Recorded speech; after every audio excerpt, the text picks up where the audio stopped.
Welcome to Dream Sprout Stories, where every story helps us grow. Today, we're embarking on another wonderful adventure. This time, it's a story about kindness and empathy, a tale that shows us how sometimes our fun can hurt others without us even realizing it. Are you ready? Sit back, relax, and let's begin our journey together.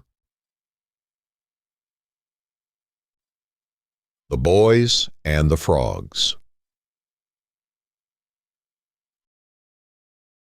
One warm afternoon, a group of boys were playing by the edge of a pond. The sun shone brightly, warming their faces, and the air was filled with the songs of birds and the gentle rustling of leaves in the breeze.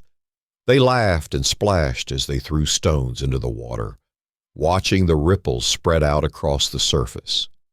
To them, it was all just a game. They tried to see who could throw the biggest stone, who could make the largest splash.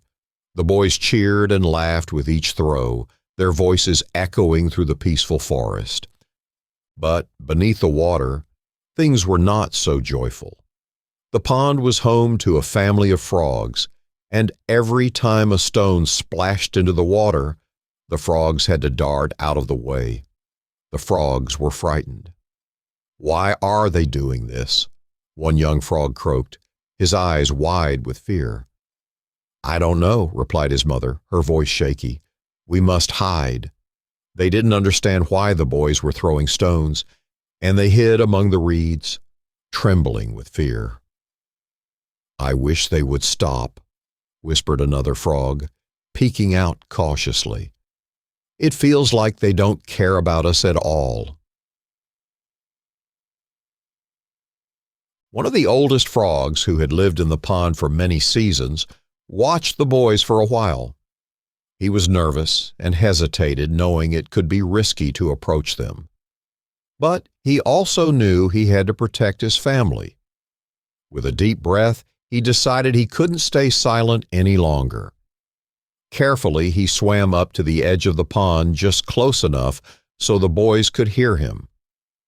"Please, boys," the old frog called out, his voice croaky but clear.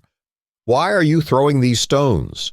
To you it might be fun, but for us it is very dangerous. What seems like a game to you could mean the end for us." The boys stopped, surprised to hear the frog speak. They looked at each other, suddenly feeling a little ashamed. They hadn't realized that their game was scaring the frogs and putting them in danger. One of the boys thought about how they had once chased birds in the park and wondered if they had frightened them too. Another remembered how they had pulled on a cat's tail just for fun and realized it must have hurt the cat. They now understood how their actions, even if meant for fun, could hurt others. One of the boys stepped closer to the water and said, "We didn't mean to hurt you. We were just playing.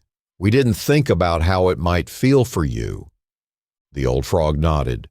"We understand that you didn't mean any harm, but remember, your actions can affect others, even if you don't see it at first. Please think before you act." The boys nodded and they all put down their stones. Instead of throwing rocks, they sat by the pond watching the frogs swim peacefully. They realized that there were other ways to have fun without causing harm. They began skipping stones gently across the water, making sure not to disturb the frogs. They also played a game where they tried to count how many frogs they could see without scaring them away. It felt good to enjoy the pond without causing trouble. And from that day on, the boys made sure to play games that wouldn't hurt the animals around them. They learned that it was important to always stop and think about how their actions could affect others. The moral is, always take a moment to think if your fun might be hurting someone else.